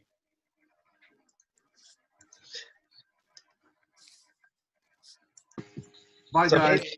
Bye. Okay, bye. So maybe Sandra, you need to share it and grant any permission. So maybe you still have to do a permission. Anybody should see it. So maybe it's just a refresh issue.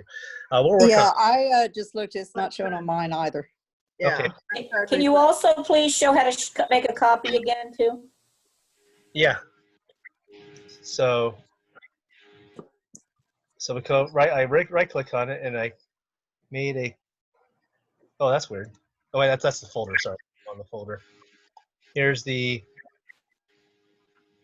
file, and then I make a copy. So you don't see the folder at all, or you're not even seeing the folder? No, it says the content's empty. No, I believe she shared it with you, but not it's open for anybody that has the link. Oh, okay. Nye, did you give everybody the link? I just put it in the folder. I didn't pick Nye as a. Yeah, I gave everyone the permission. So, and the permissions anybody can write and read. Nye, turn around and put your copy in there. See if it'll work. Anyone's an editor. Okay, so I have a copy in here already. So let me just move it out into this folder here. Maybe I'll. Okay, so I'm moving it out of Sandra's folder. Now it's in the roundtable folder. So refresh and take a look now. Maybe that's the thing, is I have to pull it out of her folder so that. Yep, it came up now. Okay, cool. Well, that's an interesting logistic that I never encountered before. All right, now we learned something new. I learned something new today, so thank you very much. All right, so I'll be doing that. So share your folder. I'll drop it into the share folder, and then because exactly, because it says you're the owner, so that's why I can't why everyone else can't see it. So you saw it. Oh, Yeah, you're the owner of Roundtable. Okay. Yeah. Okay. So it's an interesting logistic. So, all right, great. That's the only way I could get it over there. Okay, cool. So share your stuff. We'll drop it in there, and then I'll let everyone know when more stuff is available. But thank you all for staying and listen and contributing. And for those of you who are watching the video, thanks for spending the past 2 hours watching this video here. I hope you learned something new. And if you're listening to it, thank you again. And I wish everyone a safe and happy opening as you get into the new school year. And hope everything goes smoothly. So thank you so much. Thank you. Thank you. All right. Thanks Bye. for putting this together, Nye. See everybody on the next one. Yep. We'll see everyone on the next one. See you later. Jeff, can you check your chat? I sent you a private message. Did you get it? Okay. All right. Thank you, everyone. And again, if you're watching this on YouTube, be sure to like and subscribe to this channel, because we'll be doing this every 2 weeks from here on out, and until people get sick of talking to each other. And thanks again, and take care. Bye-bye. Bye.